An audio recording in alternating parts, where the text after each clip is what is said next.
బీహార్లో ఎన్నికల కమిషన్ చేస్తున్నటువంటి ఈ ఓట్ల ప్రక్షాళన ఏదైతే ఉందో ఈ ప్రక్షాళన అంటే ఎస్ఐఆర్ ని వ్యతిరేకిస్తున్నటువంటి కాంగ్రెస్ పార్టీ మరి ఈసీని నిరోధించడానికే లేదంటే ఈసీని భయపెట్టడానికో లేదంటే ఈసీ చేస్తున్నటువంటి అన్యాయాలు ప్రపంచానికి తెలియాలని మరి ఏమో గాని మొత్తానికి రాహుల్ గాంధీ అయితే మొన్న ఒక వారం రోజుల క్రితం అణుబాంబు లాంటి నిజాలు నా దగ్గర ఉన్నాయి ఈసీ గురించి 100 నియోజకవర్గాలకు సంబంధించి రిగ్గింగ్ జరిగింది.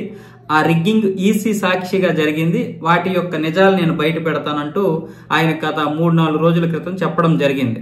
ఆ అణుబాంబు లాంటి వార్తలు ఏంటి అన్నది నేను ఒక 2 రోజుల తర్వాత ప్రెస్ మీట్ పెట్టి చెప్తానన్నారు. ఆయన మొన్నే ప్రెస్ మీట్ పెట్టాల్సింది, కాకపోతే శిబు సోరెన్ చనిపోయారు కదా. ఆయన చనిపోయిన తర్వాత అక్కడే జార్ఖండ్ లో ఒక కోర్టు కేసు కూడా ఉంది. అమిత్ షా గారి మీద అనుచిత వ్యాఖ్యలు చేశాడని పరువు నష్ట దావా వేసినటువంటి కేసు ఉంది.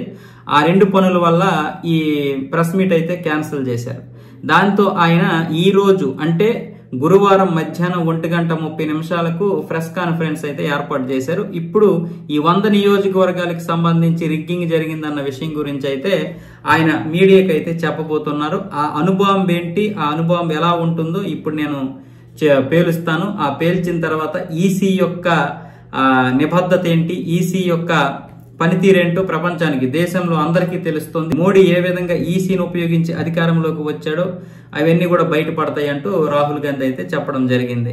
అసలు వీళ్ళు ఈవీఎంలను అయితే అనుమానిస్తున్నారు, ఈవీఎంలను ఇచ్చేస్తున్నారు. కానీ వాస్తవానికి నిజానికి 1982లో అనుకుంటా ఈ ఈవీఎంలు రావడం జరిగింది. వాస్తవానికి ఈ ఈవీఎంలు అనేది రాజీవ్ గాంధీ తీసుకొచ్చినటువంటి విధానం. వీళ్ళు తీసుకొచ్చారు, వీళ్ళు గెలిచినప్పుడు అంతా బాగానే ఉంది. 2004లో గెలిచారు, అప్పుడు బాగానే ఉంది. 2009లో గెలిచారు, అప్పుడు ఈవీఎంలు బాగా పనిచేశాయి. కానీ నరేంద్ర మోదీ ఎప్పుడైతే వరుసగా 3 సార్లు గెలిచాడో ఈవీఎంలు ఇక మన పరిపాలనా విధానంలో లోపభూయిష్టం లేదు, మన పరిపాలనా విధానంలో జాతీయ భావం లేదన్న విషయం లేదు, మనలో అసలు మనల్ని దేశ ప్రజలందరూ వ్యతిరేకిస్తున్నారు అన్నది లేదు, దేశ ప్రజలు అసలు పొమ్మంటున్నారు, ఈ దేశం వదిలి పో అన్న అది కూడా పట్టించుకోవడం లేదు. కేవలం ఈవీఎంల ద్వారానే మోదీ గెలుస్తున్నాడు తప్ప మన యొక్క పాలన లేదంటే మన యొక్క విధి విధానాల్లో తప్పు ఉందని మాత్రం ఏ రోజు కాంగ్రెస్ పార్టీ అయితే ఆలోచించడం లేదు. గత 11 సంవత్సరాలుగా అధికారానికి దూరం అయిపోయి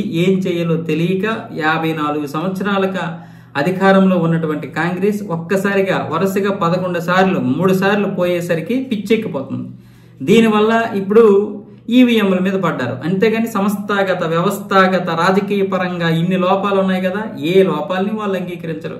అంతెందుకు ఇప్పుడు ప్రజలు కాంగ్రెస్ పార్టీలో జాతీయ భావజాలమే లేదన్న విషయం తెలుసుకుంటుంటే జీర్ణించుకోలేనటువంటి ఈ కాంగ్రెస్ నాయకులు మరికొంతమంది ఈ నిజాలు తెలుసుకున్నటువంటి ఎంపీలందరూ బయటకు వచ్చి ఆ కాంగ్రెస్ మీద దుమ్మెత్తు పోస్తుంటే కాంగ్రెస్ నాయకులు మాత్రం జీర్ణించుకోలేకపోతున్నారు. ఇంకా రాహుల్ గాంధీ, ప్రియాంక గాంధీ, సోనియా గాంధీ భజనే చేస్తున్నారు వాళ్ళు.